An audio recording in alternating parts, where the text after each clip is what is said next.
সবচাইতে ভয়ঙ্কর অভিজ্ঞতা, কোন প্রাণীর জন্য সর্বোচ্চ এবং সবচাইতে ভয়ঙ্কর অভিজ্ঞতা হচ্ছে মৃত্যু।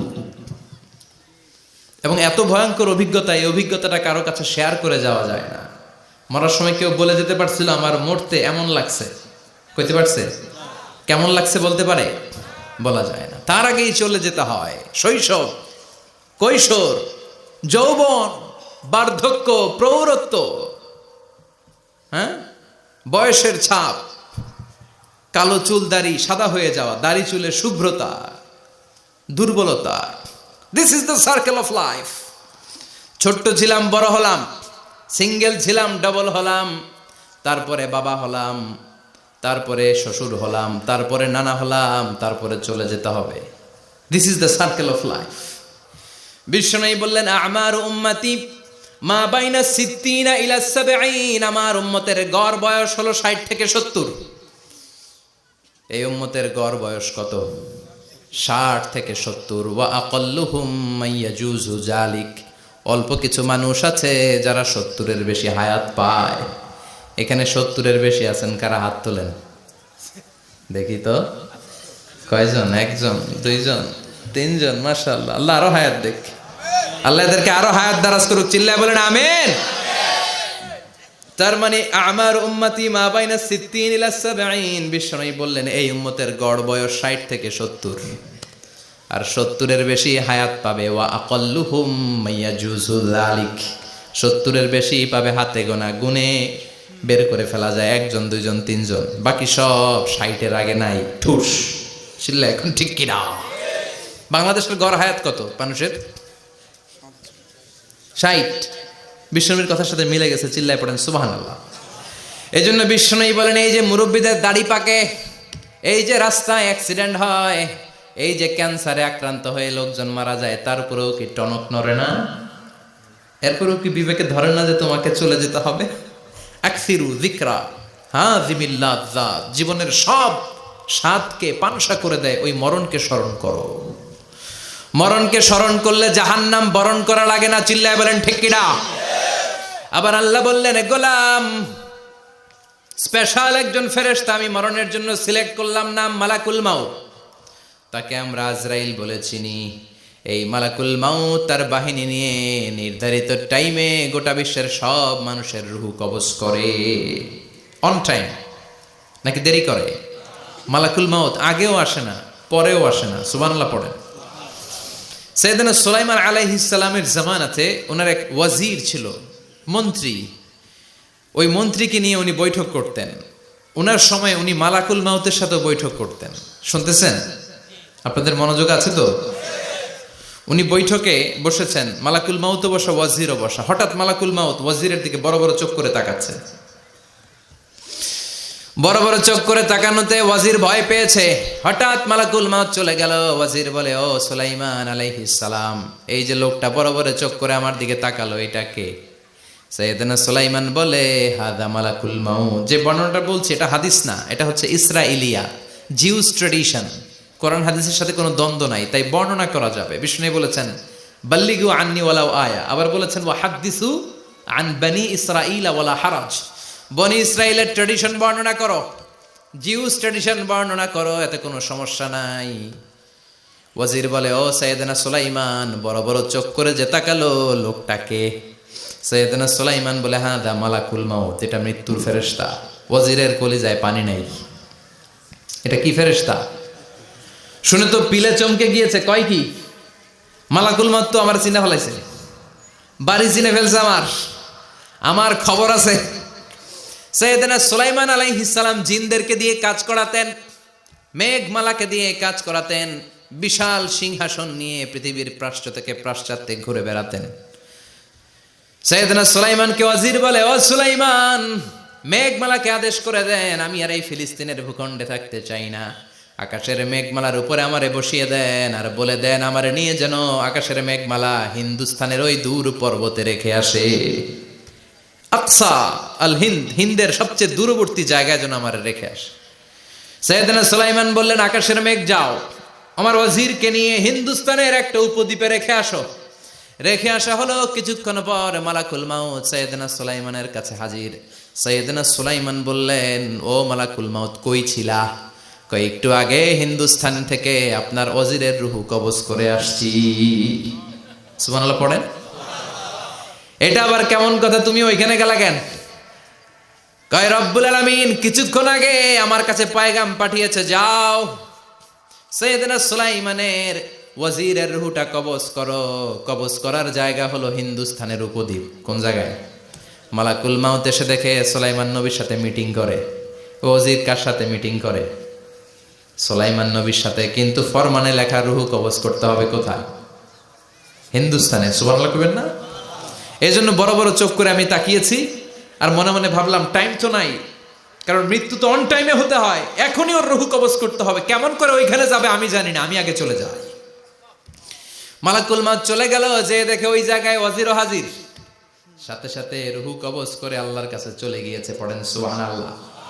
এজন্য আল্লাহ বললেন, মালাকুল মাউত আমি নির্ধারণ করে দিয়েছি, পৃথিবীর প্রতিটি মানুষ মালাকুল মাউতকে দেখবে, চাক্ষুষ দেখবে, ভালো হলেও দেখবে, খারাপ হলেও দেখবে। কার কথা? ভালো মানুষ যদি হয়, আল্লাহওয়ালা যদি হয়, ইসলাম প্রিয় যদি হয়, ডানপন্থী যদি হয়, মৃত্যুর সময় মালাকুল মাউত আলা সূরাতি শাবিন আলা আহসানি সূরা, একজন যুবকের আকৃতিতে চমৎকার ধবধবে সাদা একটা জুব্বা পরে, জান্নাত থেকে জান্নাতি কাফন নিয়ে, হানুত মিন হানুতিল জান্নাহ, জান্নাতের সুগন্ধি নিয়ে মুমূর্ষু রোগীর মাথার সামনে এসে বসে যায় আর দেহটার ইঙ্গিত করে বলে, ইয়া আইয়াতুহান নাফসুত তাইয়্যিবা, ও পবিত্র আত্মা। আরেক বর্ণনায় এসেছে, ইয়া আইয়াতুহান নাফসুল মুতমাইন্নাহ, ও প্রশান্ত আত্মা, উখরুজি ইলা মাগফিরাতিম মিনাল্লাহ, আল্লাহর ক্ষমার দিকে বের হয়ে আসো। উখরুজি ইলা মাগফিরাতিম মিনাল্লাহি ওয়া রিদওয়ান, আল্লাহর ক্ষমার সন্তুষ্টির দিকে রুহুটা বের হয়ে আসো। স্মুথলি বলার সাথে সাথে মুমিনের দেহ থেকে রুহুটা বের হয়ে আজরাইলের হাতে চলে যায়। স্মুথলি বলার সাথে সাথে স্বাচ্ছন্দ্যে আনন্দে মুমিনের দেহ থেকে রুহুটা সা করে বের হয়ে মালাকুল মাউতের হাতে এসে পড়ে। পড়েন সুবহানাল্লাহ। আল্লাহ এমন মৃত্যু তুমি আমাদের নসিবে রেখে দিও, চিৎকার করে পড়েন আমিন। আর যারা ইসলাম মানে নাই, আর যারা কোরআন মানে নাই, আর যারা দিন কায়েমের আন্দোলন করে নাই, দিনকে ভালোবাসে নাই, বাম আর রামপন্থী ছিল, নাস্তিক ছিল, ইসলাম বিরোধী ছিল, তাদের কাছেও মালাকুল মাউত আসে কি আসে না? চিল্লায় বলেন আসে কি আসে না? তাদের কাছেও আসে, কিন্তু আলা সূরাতি আকবাহি রাজুল, একজনের চেহারা যত ভয়ঙ্কর হতে পারে, যত নিকৃষ্ট হতে পারে, এরকম ভয়ঙ্করতম নিকৃষ্ট দুর্গন্ধওয়ালা একটা চেহারা নিয়ে আসে। রিজলাহু ফিল আরদ, পা থাকে জমিনে, রাসুহু ফিস সামা, হাদিসের বর্ণনা, পা দুইটা জমিনে, মাথা আকাশে। এসে ধমক দিয়ে জালিমের মাথার সামনে এসে বলে, ইয়া আইয়াতুহান নাফসুল খাবিসা, হে পাপাত্তা, হে অপবিত্র আত্মা, উখরুজি ইলা সাখাতিল্লাহি ওয়া গাদাবিহি, আল্লাহর রাগের দিকে, আল্লাহর অসন্তুষ্টির দিকে বের হয়ে আয়। মালাকুল মাউতের এই অর্ডার পাওয়ার সাথে সাথে রুহুটা কিন্তু বের হয় না। মুমিনের রুহুকে ডাক দিলে যেমনি স্মুথলি বেরোয়, কাফিরের রুহু এভাবে বেরোয় নাকি? কথা বলেন। রুহুটা ডানে যায়, ফাতাতাফাররাক, একবার রুহুটা ডানে যায়, আবার রুহুটা বায়ে যায়, আবার সামনে যায়, পায়ে যায়, হাতের মধ্যে ঢুকে ডানে বায়ে যায়। মালাকুল মাউত আবার ধমক দিয়ে বলে, ইয়া আইয়াতুহান নাফসুল খাবিসা, পাপাত্তা বের হয়ে আয়।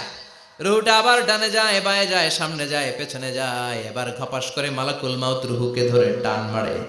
সারা দেহটা থেকে প্রাণ রস সিক্ত করতে করতে দেহ থেকে রুহুটাকে টেনে হিচড়ে বের করে আনে। আর মুমূর্ষু রোগীটা চিৎকার মারতে থাকে। পড়েন না আউযু বিল্লাহ।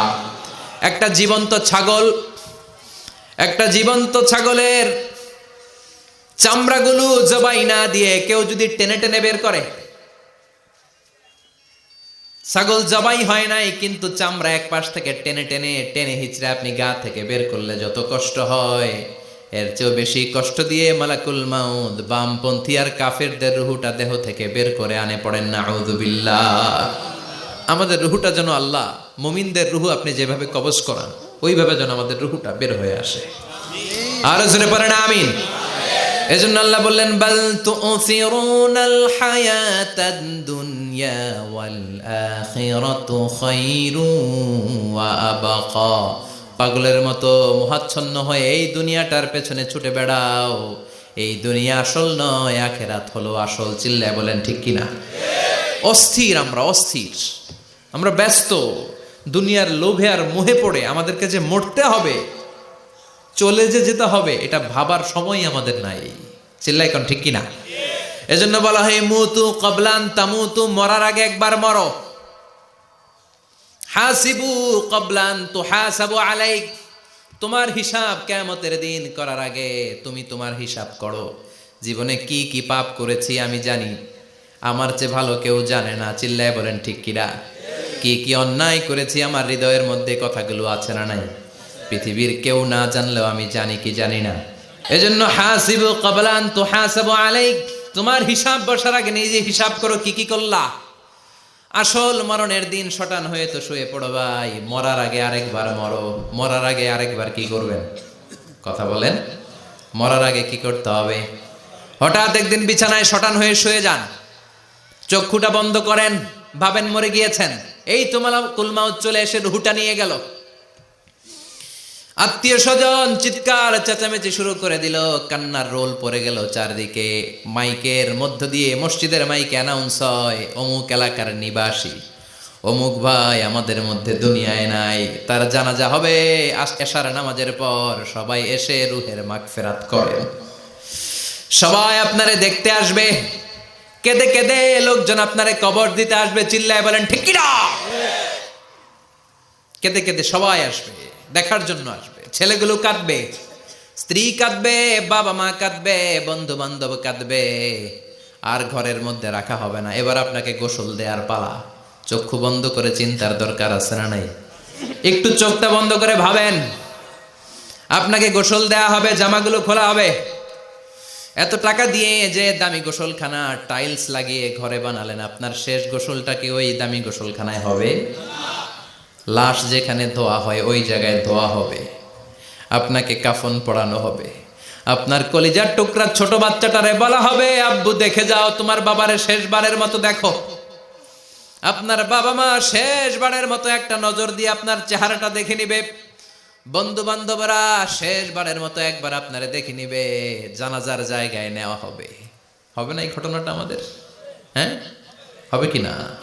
হাজার হাজার মানুষ শেষ বিদায় দেওয়ার জন্য আসবে।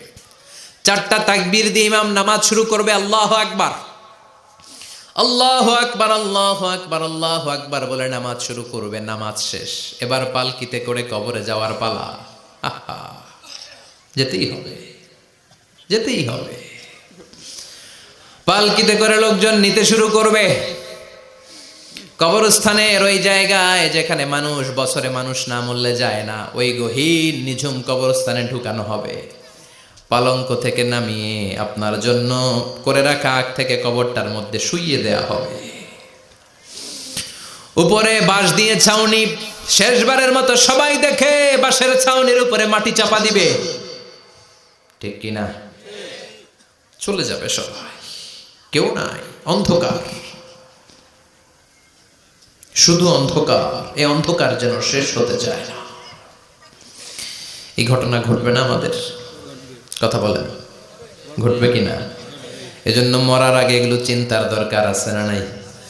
মরার আগে আরেকবার মরার দরকার আছে না নাই? এজন্য রব্বুল আলামিন বলেন, বাল তুসিরুনাল হায়াতাদ দুনিয়া ওয়াল আখিরাতু খায়রুন ওয়া আবকা। এই দুনিয়ার জীবনটাকে তোমরা আসল জীবন মনে করো, এটা আসল জীবন নয়। আসল জীবন হলো কবরের জীবন। চিল্লায় বলেন ঠিক কিনা? এজন্য লাইফটা হলো one time, one chance. Second কোনো চান্স আপনাকে দেয়া হবে নাকি? কাফেররা বলবে, ইয়া রাব্বি আরেকটা সুযোগ দেন। লাউ আন্না লানা কাররা ইয়ানি মাররা, আল্লাহর একটা সুযোগ যদি পেতাম দুনিয়াতে ভালো করে আসতাম। আল্লাহ বলবেন, ইন্নাহা কালিমাতুন কাইলুহা, এটা শুধু তাদের মুখের কথা। তাদেরকে আবার সুযোগ দিলেও তারা কিচ্ছু করবে না। চিল্লায় এখন ঠিক কিনা?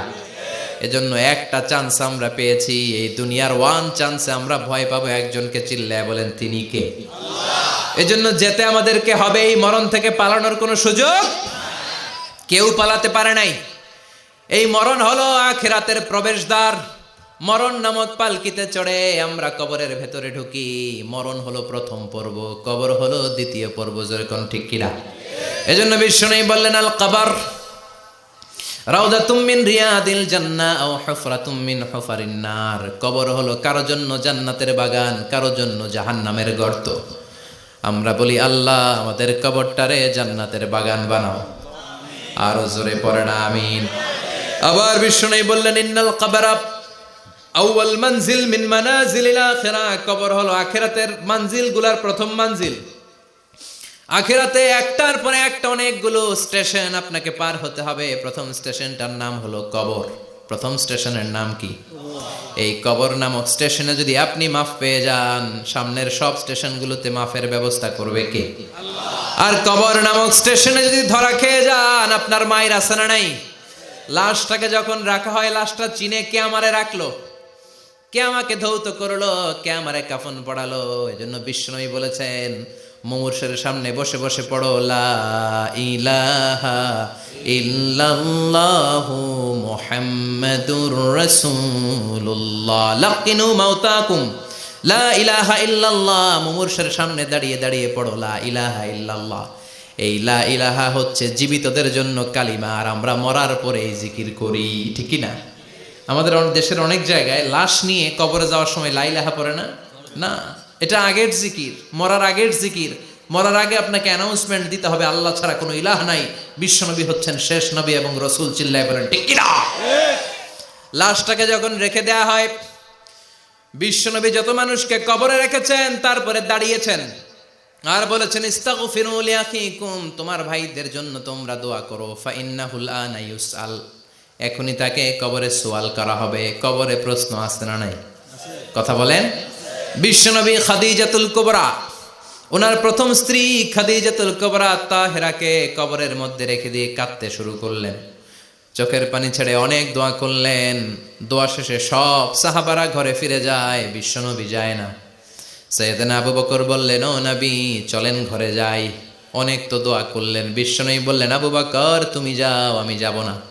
এইটা সাধারণ মহিলা না, এটা বিপদের দিনের সঙ্গিনী খাদিজা। মক্কায় যখন আমার কেউ ছিল না, খাদিজা আমারে ভুলে নাই। 3 বছর কাফিররা আমাকে জেলখানায় বন্দি রেখেছে, নাম শিয়াবে আবি তালেবের জেলখানা। আমার স্ত্রী ওই জেলখানার জীবনেও আমারে ছাড়ে নাই। আমার সাথে 3 বছর খাদিজাও জেল খেটেছে। এই একটাই মহিলা, যেই মহিলাকে আল্লাহ আরশের উপর থেকে সালাম দিয়েছে, মহিলাটার নাম খাদিজা। আল্লাহু আকবার। আমার সব সন্তান আল্লাহ খাদিজার পেট থেকে দিয়েছে। ফাতেমাতুজ জোহরা খাদিজার মেয়ে, জাইনাব খাদিজার মেয়ে, উম্মে কুলসুম খাদিজার মেয়ে, রুকাইয়া খাদিজার মেয়ে, আবুল কাসেম বিশ্বনবীর ছেলে খাদিজার ছেলে, আব্দুল্লাহ যাকে তাইয়্যিব এবং তাহের নামে আমরা চিনি, সেও খাদিজার ছেলে। সুবহানাল্লাহ। ও আবু বকর, আমার এই কলিজার টুকরা প্রিয়তমা খাদিজারে রেখে দিয়ে কেমনে বাসায় যায়? তুমি যাও, আমি দাঁড়িয়ে থাকবো। এখনই মুনকার নাকির এসে খাদিজারে প্রশ্ন করবে, আমি দেখবো খাদিজা উত্তর দিতে পারে কিনা। আর প্রশ্নের উত্তর যদি ভুল করে ফেলে, কবরের উপর থেকে আমি নিজে প্রশ্নের উত্তর দিয়ে দেব। সাইয়েদনা জিবরাইল বললেন, নবী আপনার আর দাঁড়িয়ে থাকার দরকার নাই, আবু বকরের সাথে ঘরে চলে যান। আল্লাহ জানিয়ে দিয়েছে, খাদিজার কবরের প্রশ্নে যদি কোনো সমস্যা হয়, আরশের উপর থেকে খাদিজার প্রশ্নের জবাব আল্লাহ নিজে দিয়ে দিবে। এজন্য কবরের আযাব থেকে বিশ্বনবী পানাহ চেয়েছেন। বিশ্বনবী বলেছেন, আল্লাহুম্মা ইন্না নাউযু বিকা মিন আযাবিল কবর। ও আল্লাহ, কবরের আযাব থেকে তুমি আমাদেরকে বাঁচাও। পড়েন আমিন। কবরে মুমিনদেরকে 4টা প্রশ্ন করা হবে, কাফিরদেরকে 3টা প্রশ্ন। চিৎকার করে বলেন, মুমিনের প্রশ্ন কয়টা? আর জোরে বলেন। প্রথম প্রশ্ন, মার রব্বুক, তোর রবের নাম কি? আমরা কি বলবো? আল্লাহ আমারে রব, এই রবি আমার সব, দমে দমে তনু মনে তারি অনুভব। আল্লাহ আমারে রব, এই রবি আমার সব। পড়েন আমিন।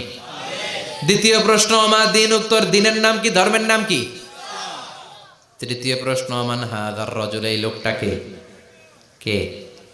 আমরা বলবো মুহাম্মদ সাল্লাল্লাহু। 3টা প্রশ্নের উত্তর যখন আপনি কবরে করে দিতে পারবেন, অতিরিক্ত একটা প্রশ্ন, ওয়ামা ইলমুক, এই যে 3টা প্রশ্নের উত্তর পাল্লা, কেমন করে উত্তর জানলা? কোত্থেকে শিখেছ? নকল করে আনছো কাফনের কাপড়ে? পরীক্ষার হলে নকল আছে না নাই? হাতে নকল আছে না?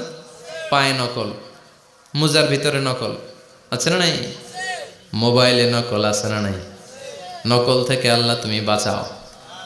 আরো আসতে কোন আমি। কিভাবে জানলা? কেমন করে? 3টা প্রশ্নের উত্তর শিখলা। What is the source of your knowledge? তথ্যসূত্র কি? আপনাকে বলতে হবে আমি যেই কিতাবটা থেকে শিখেছি কিতাবটার নাম কি?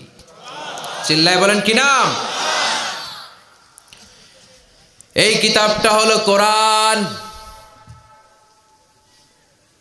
আপনাকে বলতে হবে কোরআন থেকে আমি শিখেছি, বিশ্বনবীর হাদিস থেকে আমি শিখেছি। 4টা প্রশ্নের উত্তর যখন পারবেন, ফেরেশতারা বলবে আহলান সাহালান, খোশ আমদেদ, কংগ্রেচুলেশন, বাহ বাহ, তুমি তো চমৎকার পেরেছো।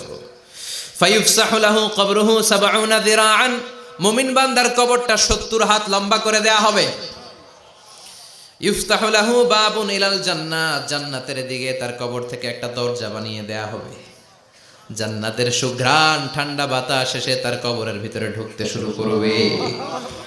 ইলবাসু লিবাস মিন আহলিল জান্নাত, জান্নাতীদের পোশাক তার গায়ের মধ্যে পরিয়ে দেয়া হবে। আল্লাহু আকবার।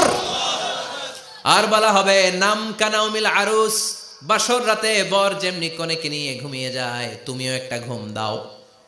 আলহামদুলিল্লাহ পড়ে মুমিন বান্দা আনন্দের একটা ঘুম দিবে। ইসরাফিলের সিংগার আওয়াজ ছাড়া পৃথিবীর কোনো কিছুই তার আগে ঘুম ভাঙতে পারবে না। আল্লাহ আমরাও যেন সেদিন কবর একটা মজার ঘুম দিতে পারি, তুমি তৌফিক দাও। জোরে বলেন আমিন। এবার বামপন্থী নাস্তিক আর কাফেরদের পালা, ইসলাম বিদ্বেষীদের পালা, আলেম ওলামাদের শত্রুদের পালা, ইসলামকে যারা বিজয়ী শক্তি হিসেবে মানতে পারে নাই তাদের পালা। চিল্লায় এখন ঠিক কিনা? ওদেরকেও একই প্রশ্ন, রব কে? ওরা বলবে আমি জানি না। আমাদের উত্তর আল্লাহ। ওরা বলবে আমি কিচ্ছু জানি না, আমি সব ভুলে গেছি, আমার মাফ করে দেন, আমি কিছুই জানি না। তবে আমি ইসলাম বিরোধীদের সাথে চলতাম, যারা ইসলাম রে বাস দিত আমি তাদের সাথে স্লোগান দিতাম। এরকম ডাকাইত আছে না নাই? দ্বিতীয় প্রশ্ন, আমা দিন, তোমার ধর্মের নাম কি?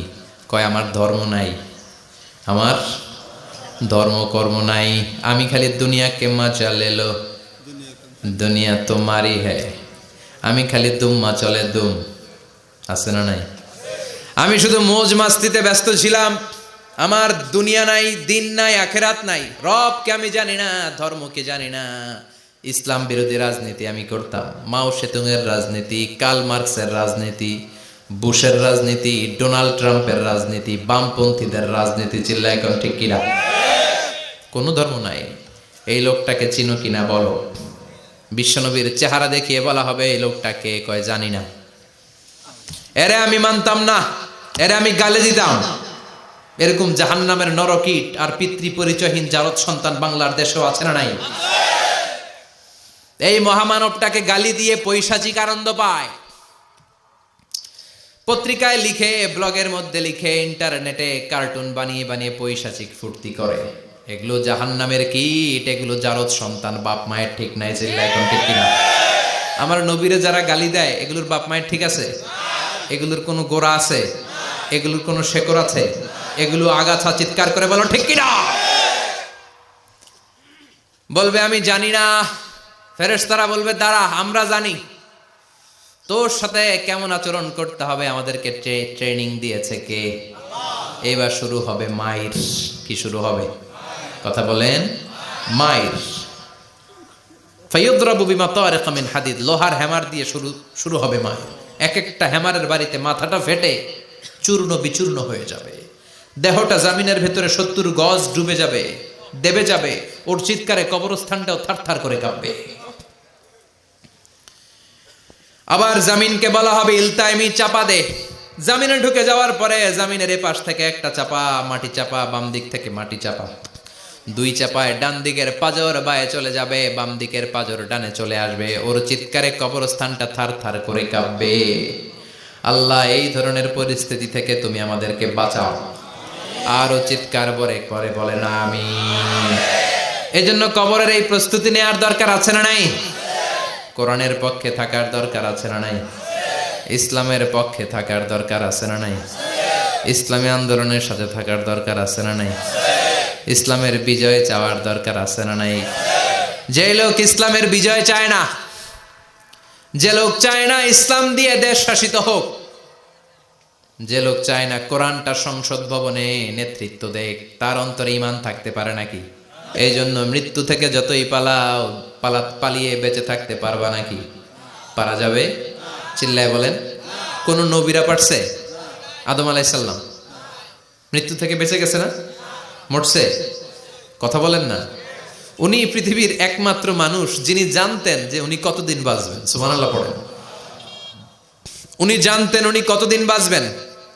কেন আল্লাহ জানালেন? এর কারণ মৃত্যু কি এটা উনি জানেই না, কেমনে মরে দেখেই নাই, কষ্ট কি জানে না। আমরা আমাদের দাদাকে মরতে দেখেছি, বাবাকে মরতে দেখেছি, মামাকে মরতে দেখেছি, মরণের কত কষ্ট আমরা দেখি, এজন্য ভয় আছে না নাই? আদম আলাইহিস সালামের দাদা আছে নাকি? বাবা, মামা, খালু, শালা আছে? নাই। এজন্য মৃত্যু যে কেমন এটা উনি জানতেন না। এজন্য আল্লাহ জানিয়ে দিলেন, আদম পৃথিবীতে তুমি 1000 বছর বাঁচবা। আলফু সানা লাম্মা খালাকাল্লাহু আদম ওয়া কানা তুলুহু 60 যিরাআন। বুখারীর বর্ণনা, সাইয়েদনা আদম আলাইহিস সালামকে বানানোর পরে আল্লাহ 60 হাত লম্বা বানালেন। কয় হাত? জোরে বলেন, আরো জোরে। 60 হাত লম্বা। এরপরে ওনার ঔরসে পৃথিবীতে যত নারী আসবে, পুরুষ আসবে রুহের জগতে, সবগুলো রুহুকে বসিয়ে দিলেন বৈঠকে। সুবহানাল্লাহ। বিশাল কনফারেন্স রুম। আমরাও ছিলাম না? আমাদের রুহুটাও ছিল। সাইয়েদনা আদম বললেন, আল্লাহ এরা কারা? আল্লাহ বললেন, আদম এগুলো সব তোমার সন্তান। সাইয়েদনা আদম অবাক দৃষ্টিতে, অপলক নয়নে নিজের সন্তানদের রুহগুলো দেখতেছিলেন। দেখতে দেখতে হঠাৎ একটা রুহুকে ভালো লেগে গেল। বললেন, আল্লাহ এটা কার রুহু? আল্লাহ বললেন, এটা দাউদ আলাইহিস সালামের রুহু। পড়েন সুবহানাল্লাহ। আল্লাহ এটাকে দেখতে বড় ভালো লাগে, কার রুহু? এটা তোমার ছেলে নবী হবে, নবী দাউদের রুহু। কাম উমরুহ, আল্লাহ দুনিয়াতে সে কয়দিন বাঁচবে? আল্লাহ বললেন, 40 সানা, 40 বছর। কয় বছর? সবাই বলেন, কয় বছর? 40 বছর। সাইয়েদনা আদম বললেন, মাবুদ আমার এত সুন্দর কলিজার টুকরা সন্তান দাউদ আলাইহিস সালামকে দুনিয়াতে মাত্র 40 বছর আপনি কেন দিলেন? আল্লাহ প্রথম মানুষ এবং নবী হিসেবে আপনার কাছে ফরিয়াদ করি, আমার ছেলে দাউদের বয়স বাড়ায়া দেন।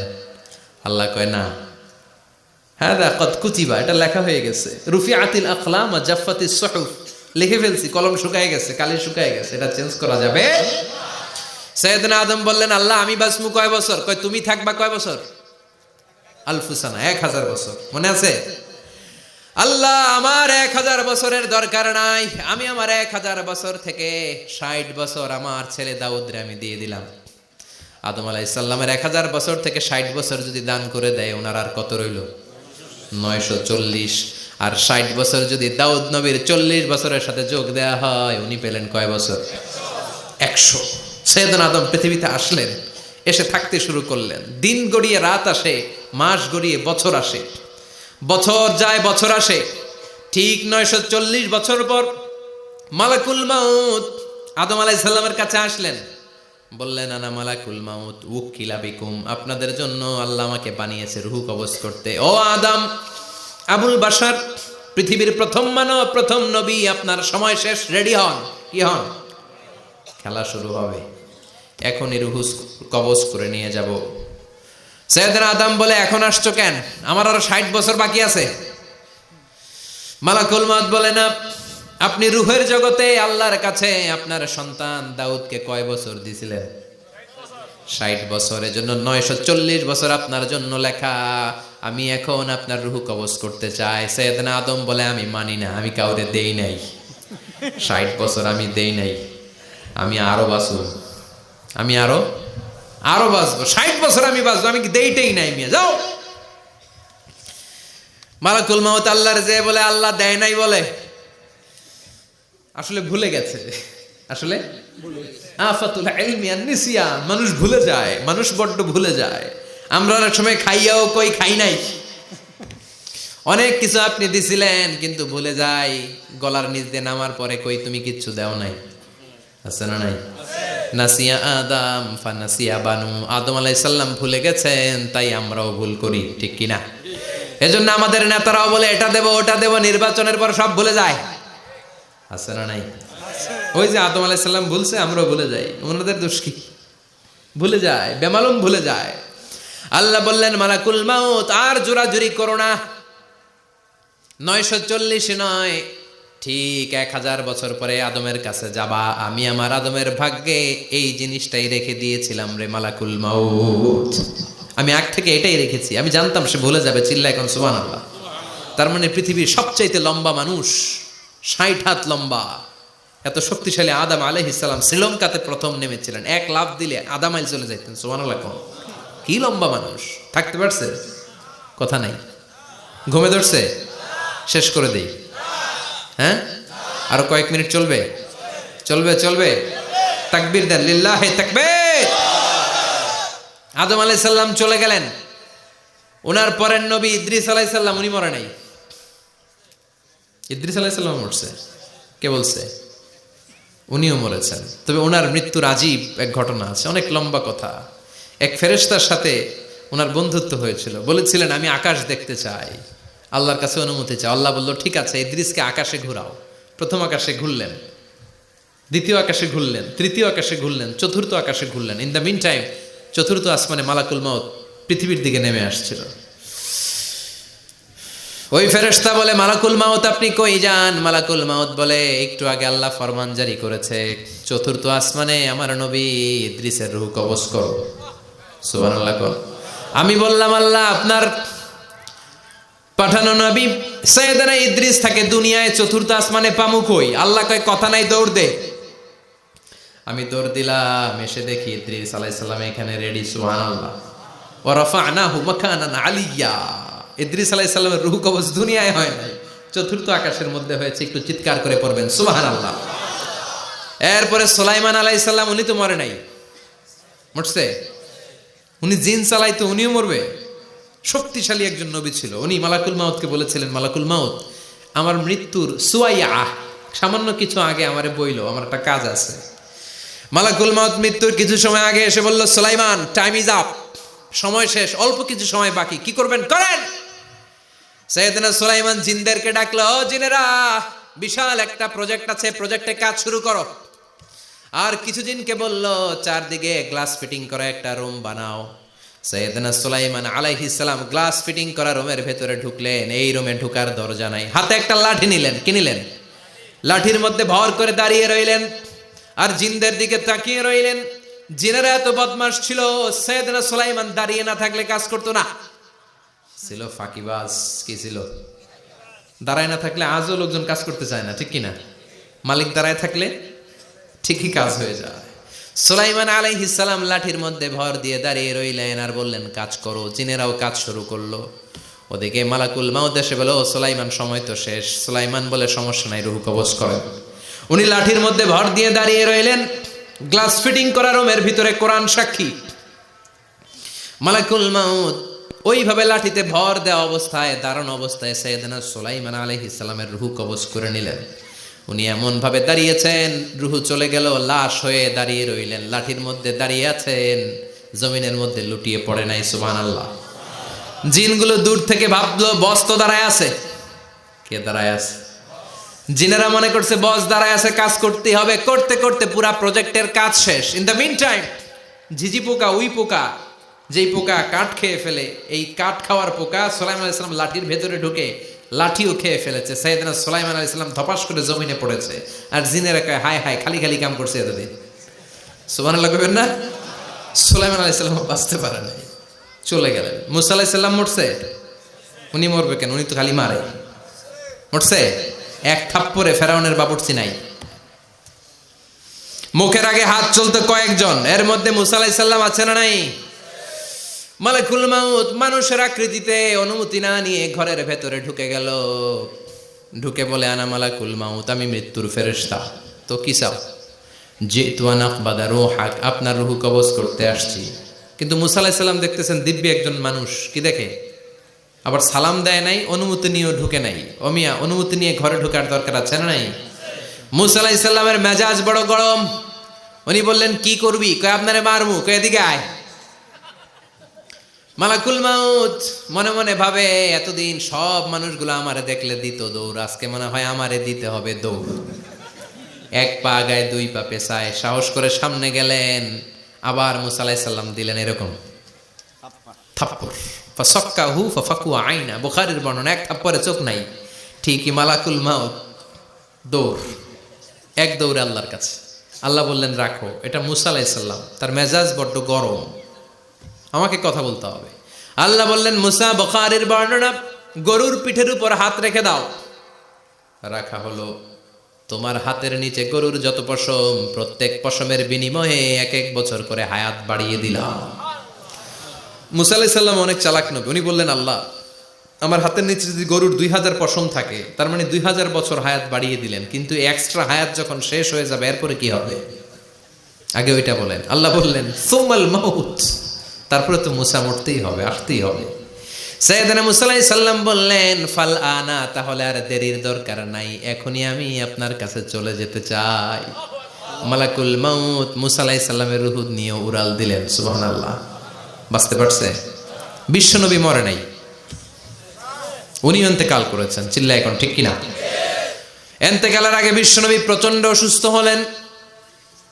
মা আয়েশারে ডেকে বললেন আয়েশা, মনে হয় আমি বাঁচব না। ওই যে খায়বার বিজয়ের দিন, খায়বার দুর্গ বিজয় করার পরে এক ইহুদি মহিলা আমার দাওয়াত দিয়েছিল। ওই দাওয়াত খেতে যাওয়ার পরে গোশতের মধ্যে বিষ মাখানো হয়েছিল রে আয়েশা। ওই বিষ মাখানো খাসির গোশত খেয়ে যে ব্যথা আমার পেটে উঠেছিল, আজ আবার সেই ব্যথা উঠেছে। বিশ্বনবী ওই বিষ খাওয়ানো গোশতের কারণে ইন্তেকাল করেছেন, তার মানে বিশ্বনবী শাহীদ। জামা আল্লাহু বাইনা নবুওয়া ওয়া শাহাদা, আল্লাহ বিশ্বনবীকে শুধু নবী বানায় নাই, শহীদ হিসেবে কবুল করেছে। সুবহানাল্লাহ কবেন না? প্রচন্ড অসুস্থ, উনি ছাড়া মসজিদে নববীতে কেউ ইমামতি করার সাহস পায় না। বিশ্বনবী বললেন আবু বকর তুমি যাও, আবু বকরও যায় না। বিশ্বনবী বললেন পানি আনো। বিশ্বনবী পানি দিয়ে ওযু করলেন। ওযু করে কয়েকজন সাহাবীকে ধরে উঠতে চাইলেন, আবার ধপাস করে বেহুশ হয়ে পড়ে যায়। বিশ্বনবী উঠতে পারে না। আবার বললেন ঠান্ডা পানি আনো। পানির ভেতরে বিশ্বনবী 2 হাত ঢুকিয়ে দিয়ে ঠান্ডা ভিজা হাত দিয়ে চেহারার মধ্যে মাসে করলেন আর বললেন ইন্নালিল মাউতিলা সাকারাত, হায়রে মৃত্যুর কি যন্ত্রণা, হায়রে মৃত্যুর যে কি কষ্ট। ও মিয়া, বিশ্বনবী যদি মৃত্যুর কষ্টে কাতরায়, আমাদের অবস্থা কি? আমাদের নসিবে কি আছে? আল্লাহ তুমি বাঁচাও, পড়ে না আমিন। বিশ্বনবী কাঁদছেন, সাহাবারা একের পর এক দেখতে আসে, কান্নার রোল পড়ে গেল চারদিকে। বিশ্বনবীর কলিজার টুকরা নয়নের পুটুলি সাইয়্যিদাতুনা ফাতিমা বিশ্বনবীর কান্না সহ্য করতে পারে না। বিশ্বনবীকে ধরে মা ফাতিমা, সাইয়্যিদাতুনা ফাতিমা বিলাপ করা শুরু করে দিলেন, চিৎকার দিয়ে কান্নাকাটি শুরু করে দিলেন আর বললেন ওয়া কুরবাবা, ওয়া কুরবাবা, হায় হায় আমার বাবার কি কষ্ট, আহা আমার বাবার কি কষ্ট হচ্ছে। বিশ্বনবী বললেন ফাতেমা তুমি কেঁদো না, আমার কষ্ট আজকের পরে আর থাকবে না, আজকে তোর বাবার সব কষ্ট বন্ধ হয়ে যাবে। কি যেন কানে কানে বললেন, ফাতেমা আরো কেঁদে দিল। আবার কানে কানে কি যেন বললেন, ফাতেমা হেসে দিল। বিশ্বনবীর ইন্তেকালের অনেক পর মা আয়েশার কাছে ফাতেমা বললেন, আমি যখন প্রথমে কেঁদেছিলাম আব্বা বলেছিল আমি আর বাঁচবো না রে ফাতেমা। আবার কানে কানে একটা কথা বলার পরে হেসেছিলাম, আব্বা বলেছিল আমার পরে আমার পরিবার বর্গের মধ্য থেকে সর্বপ্রথম তোমার সাথে আমার দেখা হয়ে যাবে রে ফাতেমা। অল্প কয়েক মাসের ব্যবধানে সাইয়্যিদাতুনা ফাতেমা উনিও ইন্তেকাল করলেন। বিশ্বনবী শোয়া থেকে উঠতে পারে না। এক সাহাবীকে দেখলেন মেসওয়াক করছে। বিশ্বনবী মেসওয়াকের দিকে তাকিয়ে রইলেন। বিশ্বনবীর নিথর দেহটা পড়ে আছে। আয়েশারা যে বলবে আয়েশা মেসওয়াক দাও, বলতে পারে না। মা আয়েশা বুঝতে পেরে মেসওয়াক আনলেন, বিশ্বনবীকে মেসওয়াক করিয়ে দিলেন। এবার বিশ্বনবী বললেন ও আবু বকর শোনো, আল্লাহ আমাকে অপশন দিয়েছে। কি দিয়েছে? আল্লাহ বলেছে নবী আজীবন থাকতে চাইলে থাকেন, আর আসতে চাইলে চলে আসেন। আমি থাকতে না চেয়ে আল্লাহর কাছে চলে যাওয়ার ইচ্ছা করলাম। সাইয়েদনা আবু বকর কান্না জুড়ে দিলেন। বিশ্বনবী বললেন আসসালাত আসসালাত, ও আমার উম্মতেরা নামাজ তরক করো না। ইন্তেকালের আগে বললেন নামাজ ছেড়ে দিও না। আর বললেন ওয়ামা মালাকাত আইমানুকুম, তোমাদের অধীনস্থ কর্মচারীদের সাথে খারাপ আচরণ করো না। ঘাম শুকানোর আগে পয়সা দিয়ে দিও। আর হাত দুটো উঁচু করে বললেন আল্লাহুম্মা ইলার রাফিকিল আলা, ও আল্লাহ আমি আপনার কাছে যেতে চাই। এই কথাটা বলে বিশ্বনবীর হাত দুইটা ধপাস করে জমিনে পড়ে গেল, বিশ্বনবীও চলে গেলেন। থাকতে পেরেছে কেউ? চিল্লায় বলেন। এজন্য আমরা আল্লাহর কাছে ইমানই মৃত্যু চাই। কি মৃত্যু? আমরা উত্তম মৃত্যু চাই। চিল্লায় বলেন কি মৃত্যু? এজন্য মরণের আগে ইমান নিয়ে মরার দরকার আছে না নাই? বিশ্বনবী দোয়া করতেন আল্লাহুম্মা রযুকনা হুসনাল খাওয়াতিম, ও আল্লাহ আমাদের শেষটা যেন ভালো হয়। শেষ কথা বলি, এদিকে তাকান, মনোযোগ আছে? বলতেন আল্লাহুম্মা রযুকনা হুসনাল খাওয়াতিম, ও আল্লাহ আপনি আমাদেরকে ইমানের মৃত্যু দেন, আমাদের শেষটা ভালো করেন। কারণ সব ভালো তার শেষ ভালো। জানেন না এটা আপনারা? সব ভালো তার শেষ ভালো। আজীবন ইসলামের পক্ষে, আজীবন নামাজি মুত্তাকি, মরার আগে কাফের হয়ে মরে, এরকম আছে না নাই? মরার আগে শাহবাগের মঞ্চে উঠে ভাষণ দেয়, ভাইয়েরা আমার, আছে না নাই? আবার আজীবন কাফের, ইসলামের বিরোধী, ইন্তেকালের আগে কালিমা পড়ে সব মাফ করায়, আছে না নাই? বিশ্বনবীর শ্বশুর আবু সুফিয়ান, নাম শুনছেন? বদরের যুদ্ধে বিশ্বনবীর বিরুদ্ধে, মক্কায় বিশ্বনবীর ঘুমাতে দেয় নাই, উহুদের যুদ্ধে বিশ্বনবীর সাথে ফাইট, খন্দকের যুদ্ধে বিশ্বনবীর সাথে মারামারি, আহজাবের যুদ্ধে কিলাকিলি, সারাটা জীবন বিশ্বনবীর সাথে মারামারি, মক্কা বিজয় কালিমা পড়ে মুসলমান হয়েছে। গোটা জীবনে যা অন্যায় করেছে সব মাফ করে দিয়েছে কে? এজন্য আমরা আল্লাহরে বলি, আল্লাহ কালিমাটা পড়তে পড়তে যেন আমরা মরতে পারি। চিৎকার করে পড়ে না আমিন। জিহাদের ময়দানে এক সাহাবা যুদ্ধ করতে লাগলেন। বুখারীর বর্ণনা, যুদ্ধ করতে করতে কাফেরদেরকে মারতে মারতে, হাদিসের ভাষ্য লা ফাযা ওয়ালা শাযা ইল্লা ইয়াদরিবুহা বিসাইফি, তার সামনে যত কাফের আসে সে কচুকাটা করে। অন্য সাহাবীরা খুশি হয়ে যায়, অন্য সাহাবীরা বলে আজকের সব সওয়াব এই সাহাবী পেয়ে যাবে। কিন্তু বিশ্বনবী হঠাৎ করে একটা কথা বললেন, ওই কথা শুনে সাহাবীরা অবাক। বিশ্বনবী বললেন হুয়া ফিন্নার, ও জাহান্নামে যাবে। কই যাবে? জিহাদের ময়দানে এক মুজাহিদ সাহাবী কাফিরদেরকে মেরে শেষ, কিন্তু বিশ্বনবী বললেন কই যাবে? কথা কয় না। এক সাহাবী কয় ঘটনা কি? এত বড় মুজাহিদ ফি সাবিলিল্লাহ কেন জাহান্নামে যাবে? আমি লুকিয়ে লুকিয়ে দেখি। লুকিয়ে লুকিয়ে ওই সাহাবী দেখে মুজাহিদ সাহাবী যুদ্ধ করতে করতে কাফিরদের বিশাল একটা ঘাটির ভেতরে ঢুকে গেল।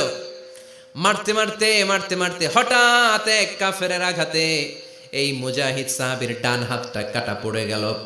এবার ডান হাত দিয়ে ফিনকি দিয়ে রক্ত বের হতে শুরু করলো। মুজাহিদ সাহাবী আর যন্ত্রণা সহ্য করতে পারে না। যন্ত্রণা সহ্য করতে না পেরে কাতরাতে কাতরাতে নিজের হাতের ছুরিটাকে জমিনের মধ্যে গেড়ে দিয়ে ছুরির উপর ঝাঁপিয়ে পড়ল। পেটের এই দিক দিয়ে ঢুকে ওপাশ দিয়ে বের হয়ে গেল, এফার হোফার হয়ে গেল, মানে আত্মহত্যা করলো। ঠিক কি না? জাহান্নামী না? কথা কম। লুকিয়ে লুকিয়ে যে সাহাবা দেখেছে চিৎকার দিয়ে বিশ্বনবীর কাছে যেয়ে বলে আশহাদু আন্নাকা রাসূলুল্লাহ, ও নবী আপনি যে আসল নবী, কোনো সন্দেহ নাই, আমি লুকিয়ে লুকিয়ে দেখেছি। ওই মুজাহিদ সাহাবা বেঁচে নাই, সে কাফেরের আঘাতে শহীদ হয় নাই, নিজের পেটে নিজে ছুরি ঢুকিয়ে আত্মহত্যা করেছে। আজীবন বিশ্বনবীর সাথী, মরার আগে জাহান্নামী। আমরা কেউ জানি না আমাদের শেষটা কেমন হবে। এজন্য আমাদের শেষটা ভালো হোক, ভেরি সেন্সিটিভ ইস্যু। আমাদের শেষটা ইমানের হোক। এখন যেমনি মাথা ঠিক আছে, বুদ্ধিমত্তার সাথে শাহাদাত বাক্যের উপর যেন আমরা মরতে পারি। আমরা পড়ি আমিন। চিল্লায় পড়ে না আমিন। কি করে বুঝবেন মৃত্যুটা ভালো হলো? এক নাম্বার আলামত আন-নুতকু বিশ-শাহাদা, মরার আগে আওয়াজ করে জিকির করে কেউ যদি পড়তে পারে লা ইলাহা ইল্লাল্লাহু মুহাম্মাদুর রাসূলুল্লাহ সাল্লাল্লাহু, এটা হচ্ছে আলামাতু হুসনিল খাতিমা। আপনার মৃত্যুটা যে ভালো মৃত্যু হয়েছে এটার আলামত। কি মৃত্যু? সবাই বলেন ভালো মৃত্যু আমরা চাই কি চাই না?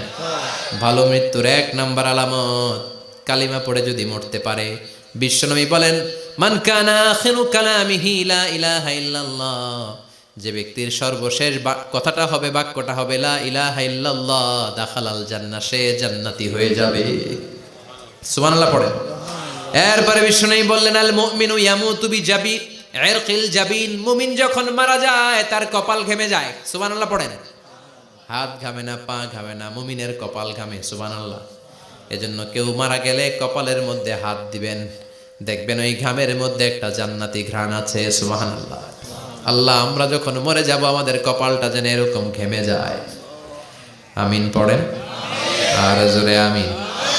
আল মুমিনু ইয়ামুতু বিআরাকিল জাবিন, মুমিন মারা গেলে তার কপাল ঘামে। কপাল ঘামলে বুঝতে হবে এটা ভালো মৃত্যু, ইমানি মৃত্যু। চিল্লায় বলেন ঠিক কিনা? এরপরে বিশ্বনবী বললেন ফি লাইলাতিল জুমা, জুমার রাতে যদি মরে, আও ফি শাহরি রমাদান, কিংবা রমজান মাসে যদি মরে, আও ফি সাফারিল হজ, কিংবা হজের সফরে যদি মরে। বাংলার জমিন থেকে অনেক হাজিরা হজ করতে যায়, অনেকে ওইখানে যে আরাফাতের ময়দানেও মারা যায়, এরকম হাজি আছে না নাই? খুশনসিব, এটা খুশনসিব। আলহামদুলিল্লাহ পড়েন। এরপরে বিশ্বনবী বললেন মাউতু শাহাদা, আল্লাহর রাস্তায় জিহাদ করে কালেমার বাণীকে উপরে তুলে ধরার জন্য কেউ যদি শাহাদাতের বাণী, শাহাদাতের পেয়ালা পান করে, শাহাদাতের মৃত্যুর চাইতে ভালো মৃত্যু আর হতে পারে না। শাহাদাতের মৃত্যুর চাইতে শ্রেষ্ঠ মৃত্যু আছে নাকি? কথা বলেন। আমরা শহীদ হতে চাই কি চাই না? শাহাদাতের তামান্না যেই মুমিনের অন্তর নাই, অন্তরের ভেতরে নাই, ওই লোক কি মুমিন হতে পারে নাকি?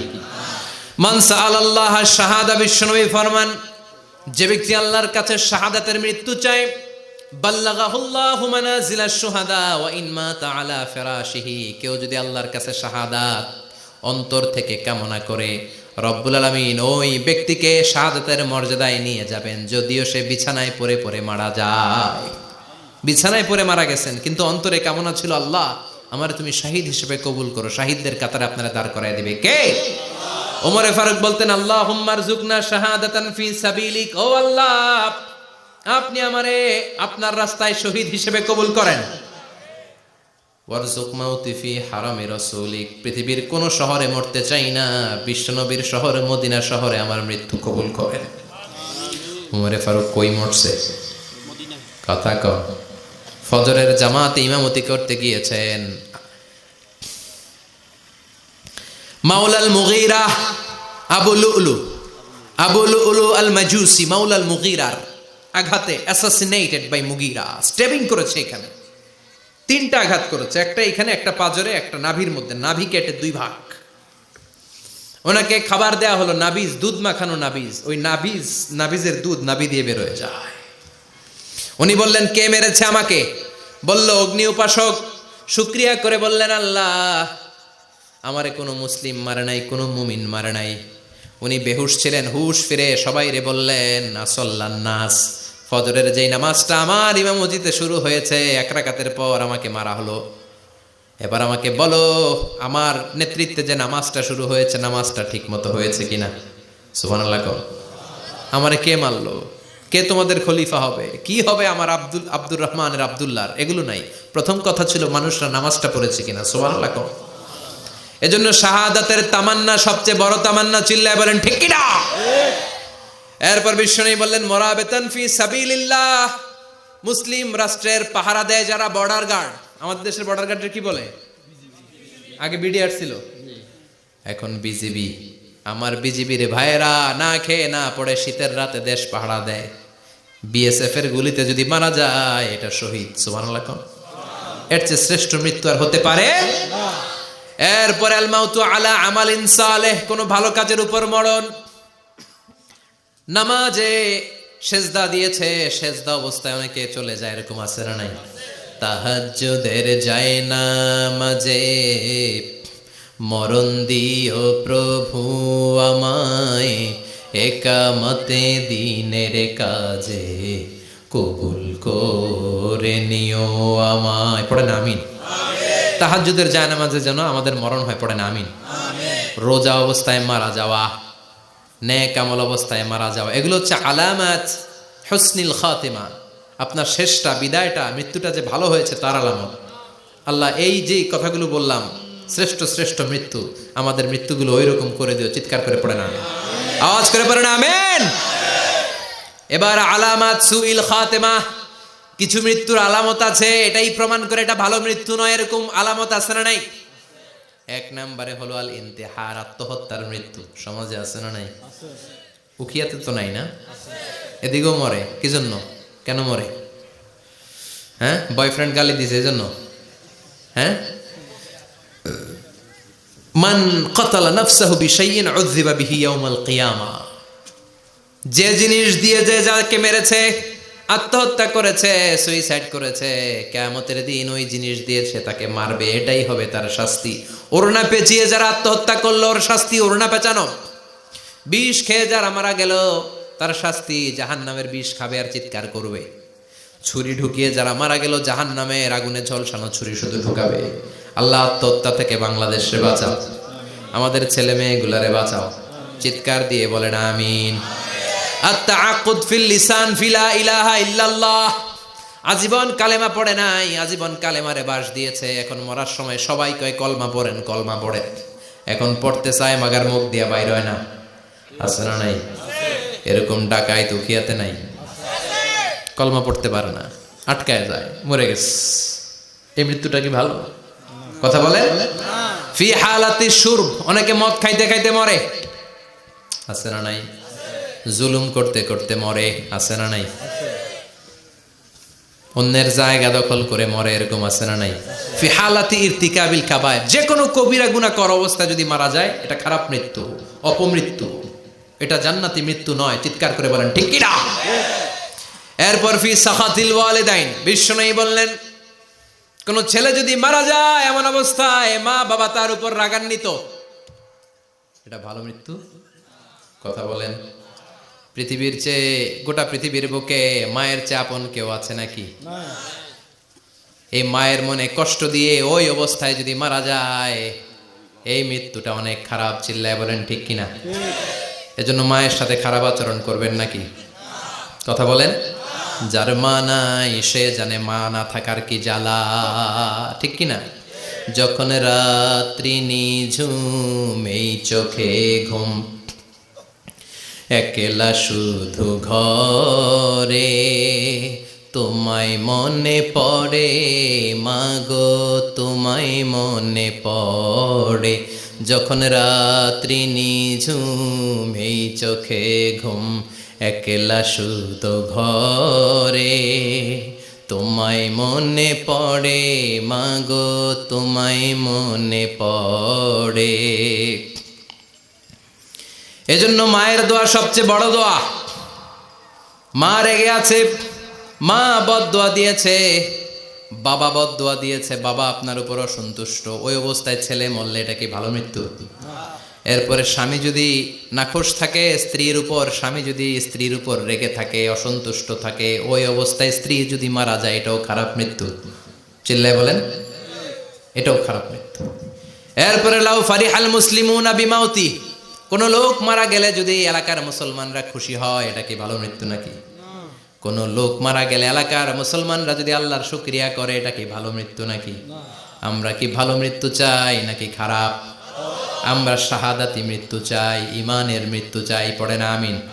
এজন্য রব্বুল আলামিন বলেন বাল তুসিরুনাল হায়াতাদ দুনিয়া ওয়াল আখিরাতু খায়রুন ওয়া আবাকা, ক্ষণস্থায়ী দুনিয়াটাকে তোমরা বড় মনে করো, এটা বড় না, বড় হলো আখিরাতের জীবন।